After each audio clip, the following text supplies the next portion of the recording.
PVR INOX का stock पिछले 6 महीने में 30% डाउन है और हाल ही में अपने 44 मंथ लो पर भी चला गया था। तो आज की वैल्यूएशन पर क्या यह स्टॉक एक बाय है या सेल, ये आप कमेंट करके बताइए, क्योंकि आज के वीडियो में हम इस स्टॉक की फंडामेंटल समझेंगे और देखेंगे कि उनका बिजनेस क्या कहता है और क्या है उनके सबसे की रिस्क्स और अपॉर्चुनिटीज। मैं आदित्य अयंगार CFA आपका स्वागत करता हूं मास्टर द मार्केट में, एंजल वन की सीरीज जो यहां हर संडे स्टॉक मार्केट से जुड़े आपके सारे सवालों का सिंपल लैंग्वेज में जवाब देती है। वीडियो की शुरुआत करेंगे, हर एक चीज समझेंगे पीवीआर आइनॉक्स के कंपनी के बारे में, लेकिन उससे पहले आप हमारे YouTube चैनल को सब्सक्राइब कीजिए और बेल आइकन दबा लीजिए ताकि ऐसे ही हाई वैल्यू एजुकेशनल वीडियोस आपसे मिस ना हो।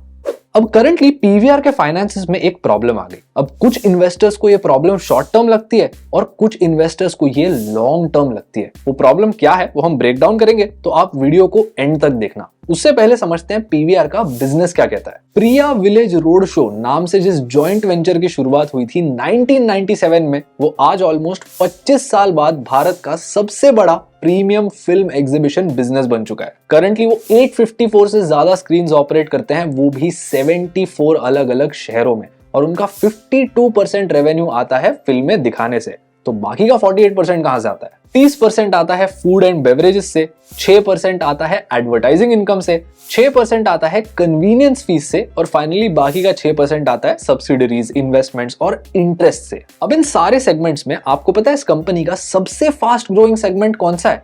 आप ही गेस कीजिए, शॉक हो जाओगे। वो है कन्वीनियंस फी का सेगमेंट। पिछले 5 सालों में ये 54% के CAGR से ग्रो हुआ है। करंटली यहां से 172 करोड़ की रेवेन्यू आती है, और इसके पीछे का रीजन एक बिहेवियरल शिफ्ट है। आज के तारीख में बहुत कम ऐसे कंज्यूमर्स है, स्पेशली टियर 1 सिटीज में, जो डायरेक्टली थिएटर जाकर वहां से टिकट परचेस करते हैं। मैक्सिमम लोग बुक माई शो, पेटीएम, Amazon जैसे ऐप से या फिर डायरेक्टली पीवीआर आइनॉक्स के वेबसाइट से टिकट्स लेते हैं। अब इसकी वजह से रेवेन्यू को तो एक अच्छा खासा पुश मिल गया। इनफैक्ट पिछले 5 सालों में रेवेन्यूज 15% के CAGR से ग्रो हुए, ऑपरेटिंग प्रॉफिट्स भी ग्रो हुए, लेकिन पीवीआर ने रिपोर्ट किए लॉसेस।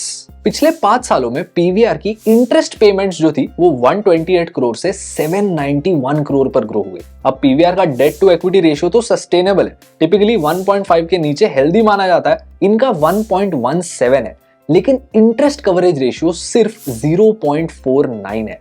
यानी इतना सफिशिएंट कैश फ्लो नहीं है कि ये सस्टेनेबली एकदम आसानी से इंटरेस्ट पे कर दे। टिपिकली अगर इंटरेस्ट कवरेज रेशियो 2 के ऊपर होता है तो उसे हेल्दी माना जाता है। अगर आप पीवीआर के पिछले कुछ क्वार्टरली रिजल्ट्स को एनालाइज करो तो आपको एक पैटर्न नजर आएगा। पिछले सितंबर इन्होंने अपना तीसरा consecutive loss making quarter report किया। इस दौरान इन्होंने 71 नए स्क्रीन ऐड तो किए, लेकिन 42 क्लोज कर दिए। अब नेचुरली यहाँ 2 चीजें हुई। स्क्रीन्स ऐड करना ये इन्वेस्टमेंट का काम है, यहाँ खर्चे करने पड़ते हैं, कैश पर प्रेशर आता है। लेकिन जो स्क्रीन्स क्लोज हो रहे हैं उसके पीछे का रीजन तो बहुत सिंपल है और उसी के साथ सैड भी है।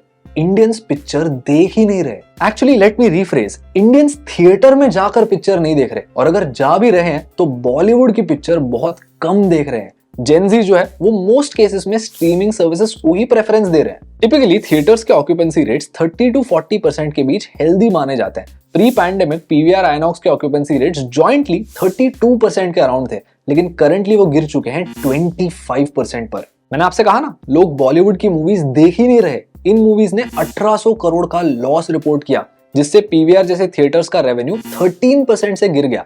लेकिन अगर आप यहाँ पर साउथ के मूवीज के इम्पैक्ट को हटा दो तो वो रेवेन्यू टोटल 37% से गिर गया। और लोग बॉलीवुड की मूवीज देख नहीं रहे, इससे फर्क हमें इसलिए पड़ना चाहिए क्योंकि इस कंपनी का 68% रेवेन्यू नॉन साउथ रीजन से आता है। लेकिन अब पीवीआर ने कमबैक प्लान करना शुरू किया है और उसके लिए कुछ स्ट्रैटेजीज डिवाइस की है। सबसे पहले वो नॉस्टैल्जिया के दम पे लोगों को फिर एक बार थिएटर में लाना चाहते हैं। कैसे? पुराने फिल्म्स के री रिलीज करके। और उसके साथ वो कुछ स्क्रीन्स में तो ऑडियंस को ऑप्शन दे रहे हैं कि तुम चूज करना तुम्हें कौन सी मूवी स्क्रीन करनी है और उसको फ्रेंड्स एंड फैमिली के साथ एंजॉय करना। साथ ही T20 वर्ल्ड कप के टाइम पे वर्ल्ड कप की स्क्रीनिंग मूवी थिएटर में ये पीवीआर ने एक्सपेरिमेंट की और वो एक्सपेरिमेंट काफी वर्क कर गई। तो अब उन्होंने स्टार स्पोर्ट्स के साथ पार्टनर किया है और ज्यादा क्रिकेट स्क्रीनिंग्स के लिए। और उसी के साथ कंपनी अब एक्सपेरिमेंटल बेसिस पर जोमेटो के साथ पार्टनर कर रही है, जहां वो थिएटर के अंदर फूड डिलीवरी एनेबल कर देंगे। और उन्होंने ये भी कहा कि 2026 तक हम 400 करोड़ रुपए का कैपेक्स करेंगे, 100 स्क्रीन ऐड करेंगे साउथ के टियर 2 और टियर 3 सिटीज में,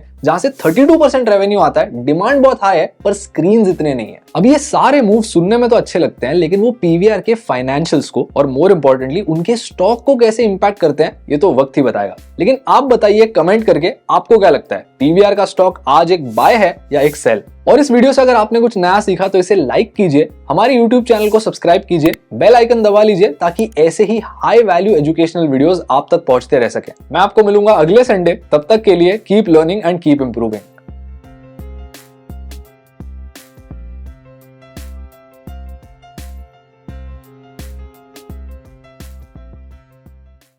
Investments in securities market are subject to market risks. Read all the related documents carefully before investing.